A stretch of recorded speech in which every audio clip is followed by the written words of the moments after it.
BBC Gahuza Miryango ivugira i Nairobi kuri metero 19:31 ku mirongo ya FM mu biyaga bigari no kuri internet kuri bbcgahuza.com.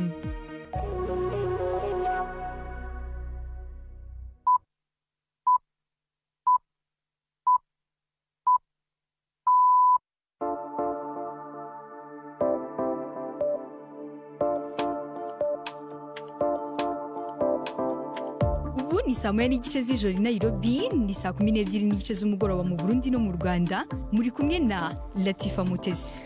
Mwiriwe neza abakunzi ba BBC Gahuza Miryango, mbaye ikaze muri aya makuru twabateguriye kuri uyu wa gatatu tariki ya 10 kwezi kwa 12 uyu mwaka wa 2025. Ingingo z'ingenzi amakuru yacu rwibando kuri uyu mugoroba turababwira ko M23 ivuga ko yafashe umujyi wa Uvira. Abasirikare b'u Burundi bagenzuraga uwo mujyi bari zaragiye twazihaye ultimatum ko tudashaka kurwana n'igihugu gituranye, ko dushaka kubana n'amahoro n'abaturanyi. Baragiye rero bavuyemo. Naho Rwanda ruravuga ko rudahungabanya amahoro muri Kongo n'u Burundi nyuma yo gushinjwa n'abategetsi b'ibi bihugu byombi. Ahubwo igihari ni ingazo ngabo 20 zirenga z'u Burundi zibasira umutekano w'abanyekongo, zambutse umupaka zikajya guteza umutekano muke muri Kongo kandi zikebasira n'abaturage bo muri Kongo aribo banyamurenge. Tufitiye n'amakuru y'imikino ndetse n'ikiganiro cy'abagore. Aya makuru ahagarariwe na Chancellor Abimana.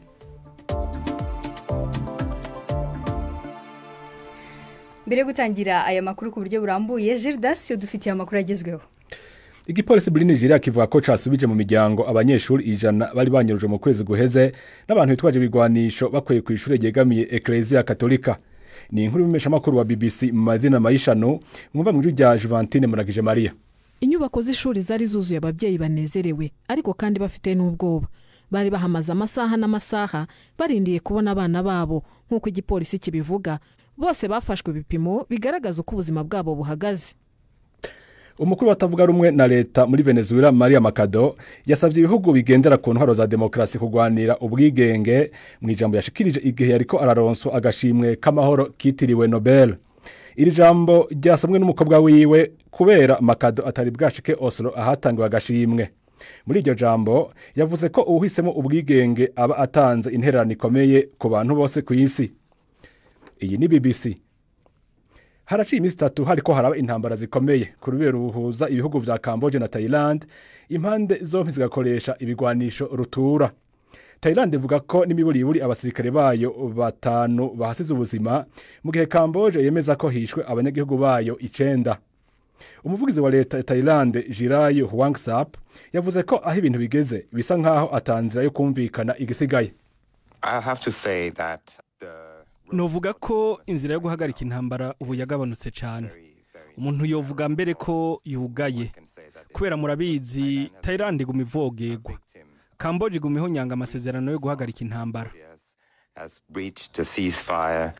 Leta ya Republika ya Demokarasi ya Kongo ivuga ko yategetse ingabo zayo kutivuna umuhari uyigwanya M23 mu gihe uriko uratera intambwe zikomeye mu gisagara ca Uvira, akarere ka nyuma kari gasigaye katarafatwa mu buseruko bw'ico gihugu.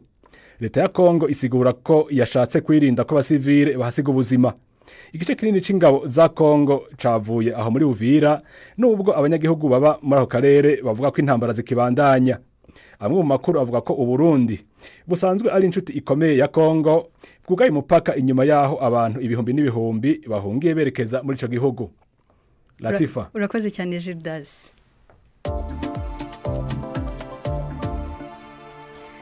Dutangiye n'amakuru ku buryo burambuye. Nyuma y'imirwano imaze iminsi irangwa mu bice bya Uvira mu ntara y'Kivu y'Amajyepfo mu burasirazuba bwa Republika ya Demokarasi ya Kongo, umutwe w'inyashyamba wa AFC M23 watangaje ko amaze gufata uyu mujyi. Ishami rya ONU rijejwe gutabara abari mu kaga OCHA rivuga ko izo ntambara zadutse inyuma y'ishyirwa ry'umukono ku masezerano y'amahoro hagati y'u Rwanda na Kongo muri Leta Zunze Ubumwe za Amerika.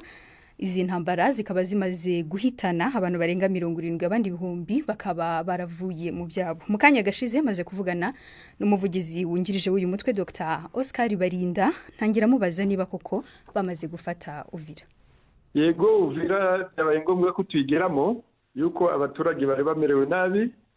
Muzi neza ko mu mujyi wa Sange ingabo za leta FARDC hamwe n'abawazalendo aribo baba b'abaturage bahawe ibikoresho by'intambara kandi batarabyigiye muzi ko basubiranyemo byabaye ngombwa ko duhaguruka tugatabara abaturage tukagarura amahoro n'umutekano ku bakongomani bose. Ese ko hari amakuru avuga ko abaturage bari imbere muri Uvira avuga ko hacyumvikana amasasu urusaku rw'amasasu ndetse na guverineri akaba avuga ko ingabo za leta zicyagenzura ikemeza ko ari mwe muhafite ni iki kugeza ubu? Icyo tuzi nuko ingabo z'u Burundi zo zakuyemo akarenge zaragiye twazihaye ultimatum ko tudashaka kurwana n'igihugu gituranye ko dushaka kubana n'amahoro n'abaturanyi. Baragiye rero bavuyemo hasigara rero izo ngabo za leta ziri gusubiranamo n'ayo mabandi y'abazalendo. Abo bakongomani bose twabahamagariye kuzana intwaro bakazizana ku basirikare ba ARC bakabayobora ku cyo bagiye gukora. Ushaka gukomeza igisirikare azakijyamo, ushaka gusubira mu buzima bwa igiturage bwa gisivile nabyo bazabimukorera. Ko mwabasabye ko bagomba kugarurira izo ntwaro bafite ese nibiramuka bidashobotse noneho biraza kugenda bite? Oya tuzazibambura. Ubu mu magambo make ikemeza noneho ko muhafite ni iki ku buryo muvuga muti turahafite ikibyemeza ni iki? Urashaka nkohereze ifoto yawe iri ngoma se ari imbere y'inzu ya meri ya Uvira? Ifoto irahari twagezemo ubu turimo turahamagarira turatanga ihumure ku baturage bose bagaruke mu byabo batangire ubuzima bushyashya. Barinda ubu mwageze ku mpaka w'u Burundi kandi mwavuze ko mubo muri kurwana nabo harimo n'abarundi. Ese murakomeza mu Burundi cyangwa muraguma Uvira? Oya narimaze kubwira ko twe dushaka kubana neza n'abaturanyi.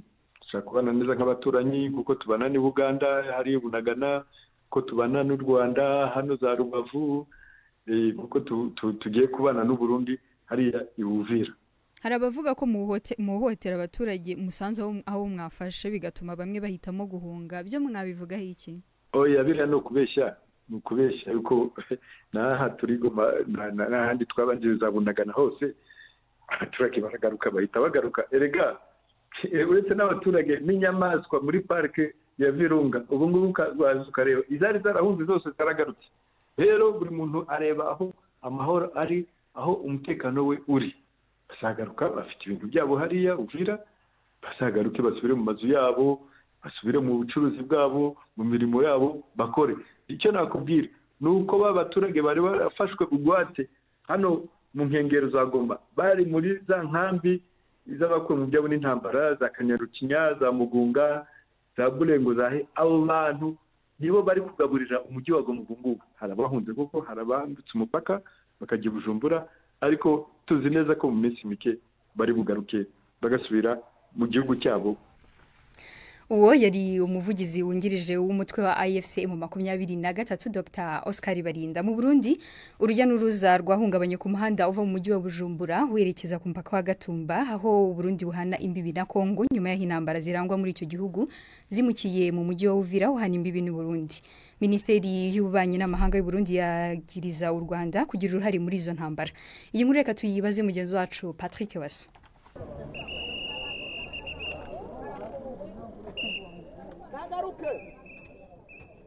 Aha ujejwe umutekano ariko arahagarika imodoka zose zerekeza ku mupaka wa Gatumba. Ni ku kibanza benshi bita kuri BGF mu Gatumba. Turi nko kilometero 5 gusa vy'urubibe u Burundi busangiye na Kongo. Ntiturekuriye kurengana ngaha. Uretse abapolisi muri iki kibanza hari n'abasirikare barikanuye. Benshi muri bo bari binjiye mu Burundi kuri uyu wa kabiri baje kurangura ivyo badandariza iwabo mu gisagara ca Uvira. Bavuga ko bankiwe gusubira iwabo kubera intambara zari zishushe. Bemeza ko baraye hanze abandi nabo baryama mu mazu zabomaguritse. Uyu mugore arafise imbanyi y'imvuka. Nk'ubu ibise nivyamfatira ngaha nza kubuwande novyarira hehe. Nico gituma nsavye ko batugurura inzira mbandanye urugendo rwanje. Twese aha turisumamwo. Nasize abana muhira bonyine. Umugabo wanje yagiye kupagasa ikaremi ntari hafi.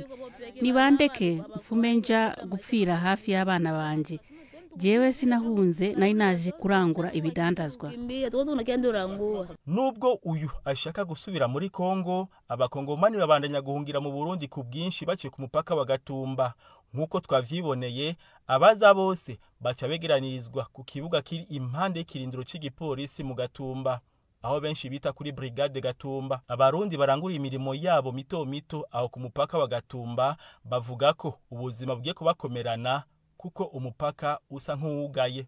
Gushika umwanya umupaka urugaye twe dusanzwe twakorera ubuzima buca bahagarara, rasiyo ntisubira kuboneka, kugenda nabi kuko nta kintu hakimwe numva twicara nk'uko twari dusanzwe dukorera ku mupaka mu muryango bica bigenda nabi, ca tubura rasiyo. Twosaba ko mu Kongo yogira icikoze umutekano ukagenda neza, hanyuma imigenderanire ikasubira ikagenda neza, imipaka ikugururwa, hanyuma kugira natwe dushobore gukora akazi. Kugeza ubu imodoka zirekuriwe kurengana nga kuri BGF Gatumba kiyabara rija ku mupaka wa Gatumba nizabajeje umutekano hamwe n'izamashirahamwe afasha impunzi gusa. Igitigiri cyamaze guhungira mu Burundi baciye ku mupaka wa Gatumba ntikizwi. Inyuma y'umutaga kuri wa gatatu umuhari AFC M23 ugwanya leta ya Kongo watangaje ko wigaruriye gisagara cha Uvira. Mu Gatumba, Patrick Waso. Turacyari mu makuru hajyanye na Kongo. U Rwanda rwatangaje ko rudashobora kubazwa kutubahiriza amasezerano y'amahoro muri Kongo. Ni mu kiganiro twagiranye mu kanya na Minisitiri w'Ububanyi n'Amahanga w'u Rwanda Olivier Nduhungireho yanahakanye ko u Rwanda rwateye ibibombe ku butaka bw'u Burundi. Yatangiye kandi hakana ihungabanywa ry'amahoro rya Repubulika ya Demokarasi ya Kongo ishinja u Rwanda. Ibyo ntabwo ari ukuri. Tumaze igihe tuvuga ibibera iburasirazuba bwa Kongo, aho ingabo za Kongo zifashishije indege zazo ndetse n'utudege twitwara twa attack drones zirasa ibirindiro bya FC M23 ku buryo bunyuranyije n'agahenge kashyizweho umukono. Tugomba twese kwemera ibirimo bibera hariya. Ni ukuvuga yuko byatangiye ari uko ingabo za Kongo zitubahiriza ceasefire zashyizweho umukono. Iyi si Repubulika ya Demokarasi ya Kongo yonyine ishinja u Rwanda kuyitera. Uburundi nabwo buravuga ko u Rwanda rwateye ibibombe muri icyo gihugu abantu bagatakaza ubuzima. Ntabwo ari byo, ahubwo ni ibibombe byaturutse i Burundi byibasiye abaturage bahari Kamanyora, bigatuma hari impunzi z'abakongomani zaje iwacu hariya mu Bugarama, zahungiye iwacu mu Bugarama zikaba ziri i Nyarushishi kuri ya centre ya Nyarushishi. Abarundi bohereje ingabo nyinshi muri Kivu y'Amajyepfo, ingabo zigera ku 20,000, kandi izo ngabo zikaba zibasira abanyamurenge barabatangatanze bakababuza kujya ku masoko guhaha, babicisha inzara, ku buryo izi ngabo ziteza umutekano muke iburasirazuba bwa Kongo, kandi zikaba zinafatanya nk'uko bizwi n'uyu mutwe w'abajenosideri wa FDLR, bivuze ko zinahungabanya cyangwa zishaka guhungabanya umutekano w'u Rwanda. Minisitiri, ariko n'u Rwanda Uburundi buvuga ko hariyo ingabo 8,000 muri Kongo, izo ngabo akaba arizo zitera umutekano muke muri icyo gihugu.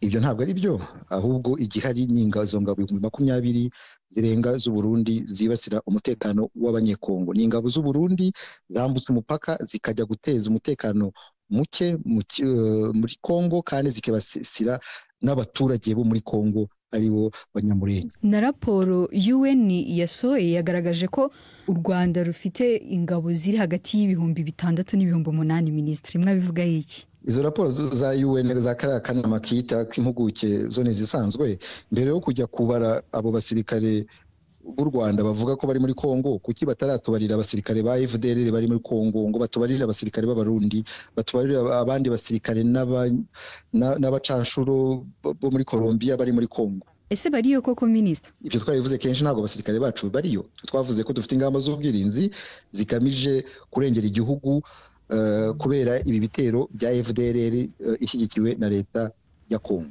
Minisitiri, umuntu yakwibaza ese n'impamvu iki ituma u Rwanda rukomeza gushinjwa n'amahanga ko rufite ingabo muri Kongo? Ibyo ni ibintu bisanzwe bimaze igihe, kandi n'ayo mahanga n'ibyo bihugu iyo tuganiriye nabyo tukabibwira iby'ibyo bitero bya guverinoma ya Kongo, izo ndege, izo drone, abo bacanshuro babimera ko yari ikibazo koko kiriho, ariko ntihagire igikorwa. Uwo yari Minisitiri w'Ububanyi n'Amahanga w'u Rwanda Olivier Nduhungirehe. Ndabona ibitekerezo ari byinshi ku mbuga nkoranyambaga. Abaturage baravuga iki? Latifa inkuru yavugarutsweho cyane ni igaruka ku mutekano mu burasirazuba bwa Kongo aho Lambert Kura yagize ati ese iyo Wazalendo Mai n'andi mashami ya FARDC abarundi bakorana nayo ku nyungu zabo rero intambara si nziza na gato binanije iki ngo tubana amahoro. Uwitwa Kalem Gatare yabajije ati cyakora abo bazungu bigize abashumba ba Afrika nibo dukwiye guhaguruka tukarwanya byanyabyo gusa ubuviri igiye gutekana. Nkurunziza Leonidas yagize ati nibahafate kuko barondera ubwigenge bwabo Tshisekedi nabahebereye harya bafashe atwara hasigaye. Umutabazi Jean Sauveri yavuze ati nta muntu ku isi wabasha guhagarika intambara y'abantu barwanira uburenganzira bwabo bwo kubaho muzaba mumbwira. Uwitwa Ruzindana Eric yanditse ngo mwumva mutinze kabisa nta ngabo z'u Rwanda ziri muri DRC gusa zinagiyeyo mukemura icyatuma zijyayo ntizaba zikigiyeyo. Nimureke kunyica BBC none Rwanda rucyura ingabo zitariyo ko ruguma ruvyiyama. Latifa urakoze cyane Giselle.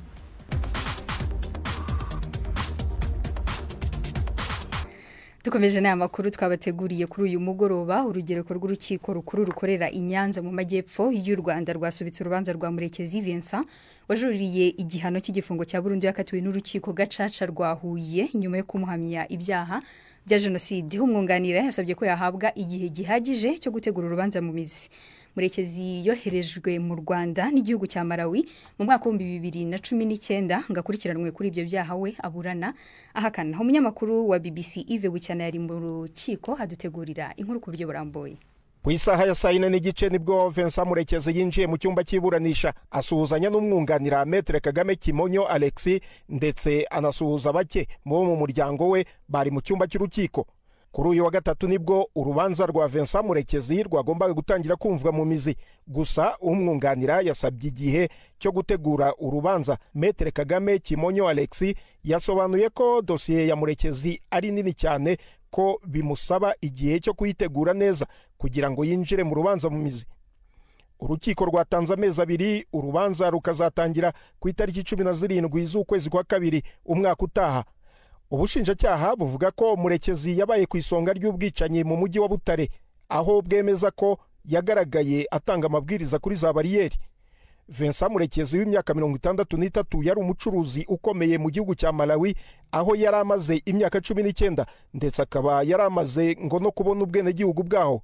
Yoherejwe mu Rwanda hakurikijwe amasezerano hagati y'ibihugu byombi yo guhererekanya abanyabyaha. Ni nyuma yo kugerageza inzira zose zo mu rwego rw'ubutabera asaba ko atakoherezwa mu Rwanda. Inzego z'ubutabera z'u Rwanda zivuga ko Murekezi icyo gihe yaraje kubanza kurangiza muri gereza yo mu Rwanda igifungo cy'imyaka 4 cyaburagaho imyaka 2 yakatiwe na Malawi ahamijwe ibyaha bya ruswa, ariko ko yanashakishwaga n'u Rwanda kubera uruhara akekwaho muri jenoside yakorewe abatutsi. Mu mwaka wa 2008 Vincent Murekezi yakatiwe adahari n'urukiko gacaca rw'umujyi wa Butare ubu no mujyi wa Huye igihano cy'igifungo cya burundu nyuma yo guhamwa n'ibyaha bya jenoside, igihano yajuririye. Yves Bucyana, BBC Gahuza Miryango, Inyanza. Aya n'amakuru ya BBC Gahuza Miryango mukomeje gukurikira. Giselle ujye wumva amakuru y'imikino cyane. Ego. Yves Bucyana nawe yaduteguriye amakuru y'imikino avugwa muri Afrika ndetse no ku mugabane w'Uburayi. Imikino kuri BBC Gahuza Miryango. Mwereho neza mwese bakunze imikino kuri BBC.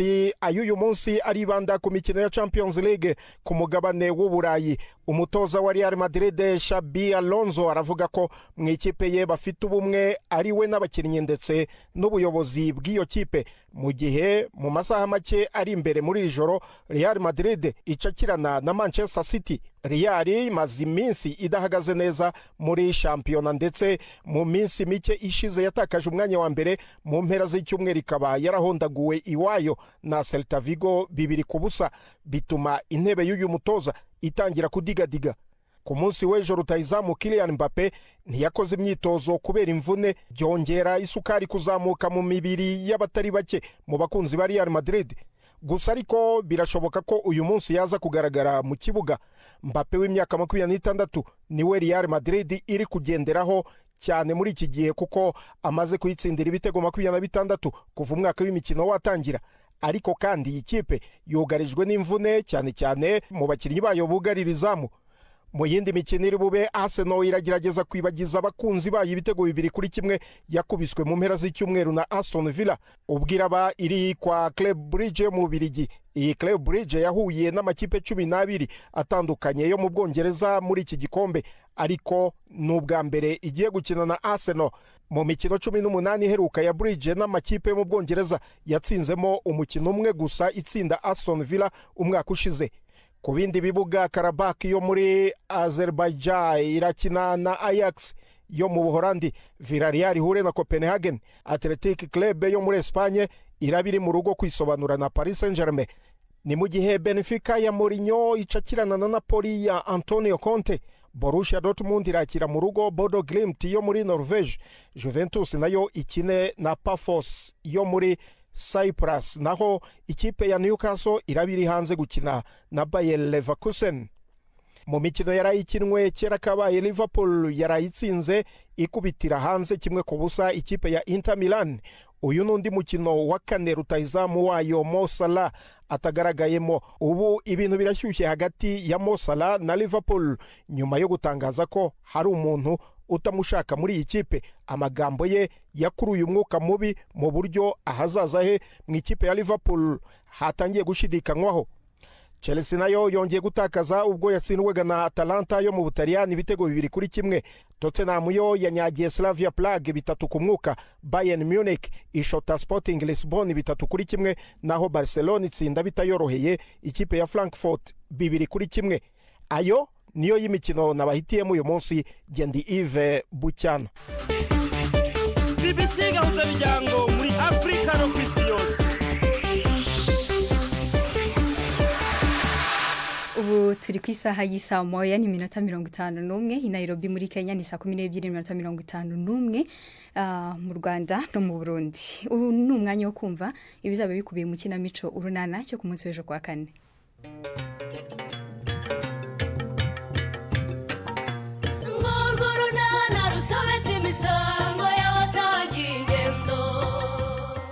Mu kiganiro urunana cyo kuri wa kane twabateguriye andi makuru se Stefa.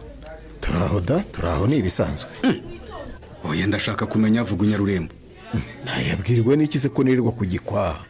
Nkakivaho nshaha ngaha ninywera kamwe ubone nkahita nitahira. Ku buryo nakuvugaho utayazi rero. Njyewe se wowe nyine. Ni saa 12:45 kuri BBC. Mu kiganiro cy'abagore twabateguriye kuri uyu mugoroba tugiye kubagezaho umunyarwandakazi Queen Kalimpinya y'imyaka 27 y'amavuko. Bivugwa ko ari umwe mu bakobwa bake cyane bakora umwuga wo gusiganwa mu modoka muri Afrika. Kuri ubu wegukanye intsinzi mu isiganwa ry'imodoka mu marushanwa yo ku rwego rw'igihugu. Twaganiriye nawe atubwira uko yakiriye intsinzi nyuma yo kumara imyaka 3 atangiye uyu mwuga. Yvette Kabatesi yaduteguriye ikiganiro ku buryo burambuye.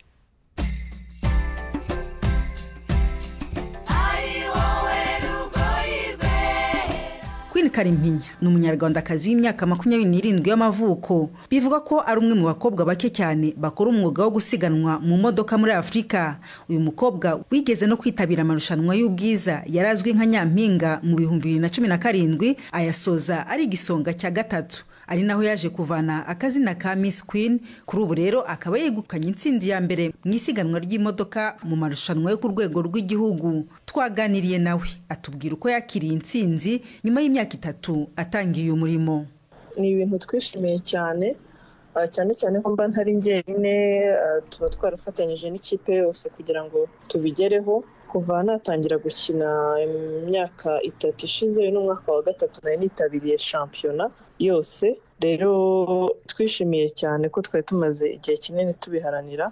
Yego, iri rushanwa Queen yitabiriye arabisobanura mu buryo burambuye. Haba amarushanwa menshi, icyo natwaye ni shampiyona y'umwaka. Ni ukuvuga ngo twakinnye rally 5 muri uyu mwaka. Iya mbere yabereye nayo imusha ndumva mbo wa mbere, ya kabiri yari Mount, ntabwo nibuka neza ariko kwanza narabaye wa 6, ya gatatu yari Nyirangarama niba atari Huye, mbo wa 4 ahandi mbo wa 3, ejo bundi mbo wa mbere. Rero byose iyo bashyize hamwe amanota birangira berekanye wa mbere wa kabiri bateranyije amanota y'umwaka wose.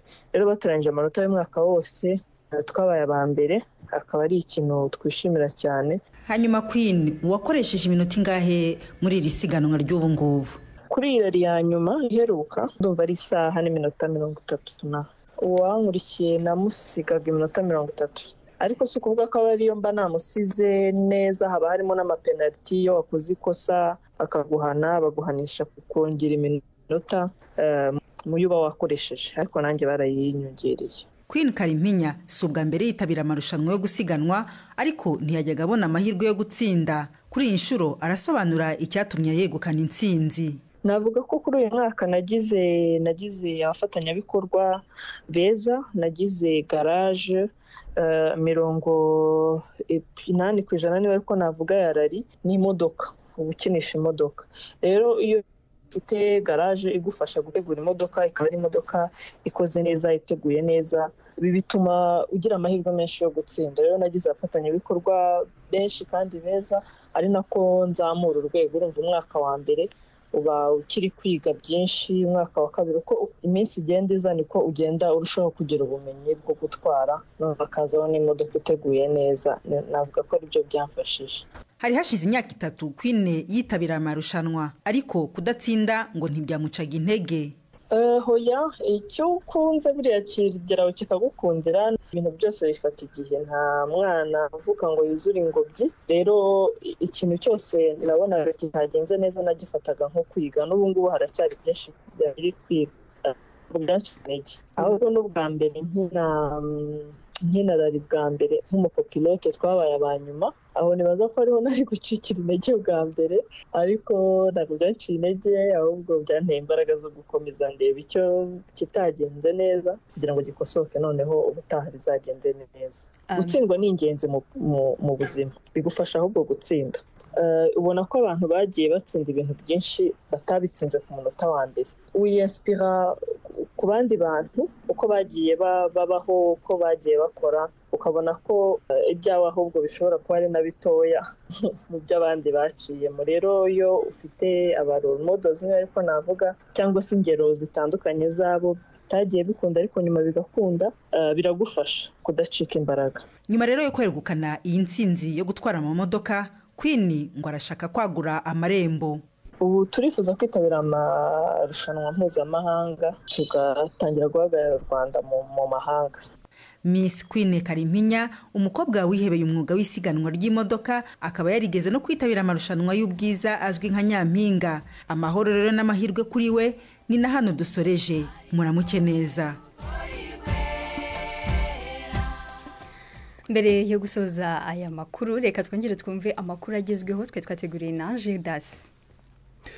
Ndabibutse yuko leta ya Repubulika ya Demokarasi ya Kongo ivuga ko yategetse ingabo zayo kutivuna umuhari uyigwanya M23 mu gihe uriko uratera intambwe zikomeye mu gisagara ca Uvira, akarere ka nyuma kari gasigaye katarafatwa mu buseruko bw'ico gihugu.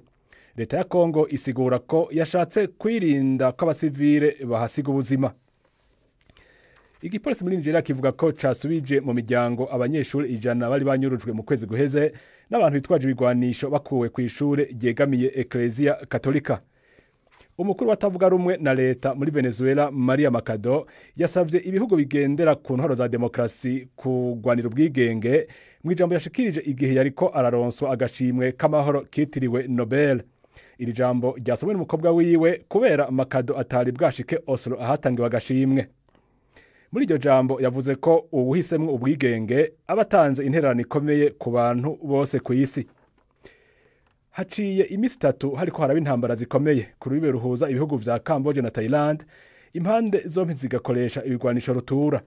Thailand ivuga ko n'imiburiburi abasirikare bayo 5 bahasize ubuzima, mu gihe Cambodia yemeza ko hishwe abanyagihugu bayo 9. Latifa Gildas arakoze cyane, niwe utugejeje ku musozo w'aya makuru twe twabateguriye kuri uyu mugoroba.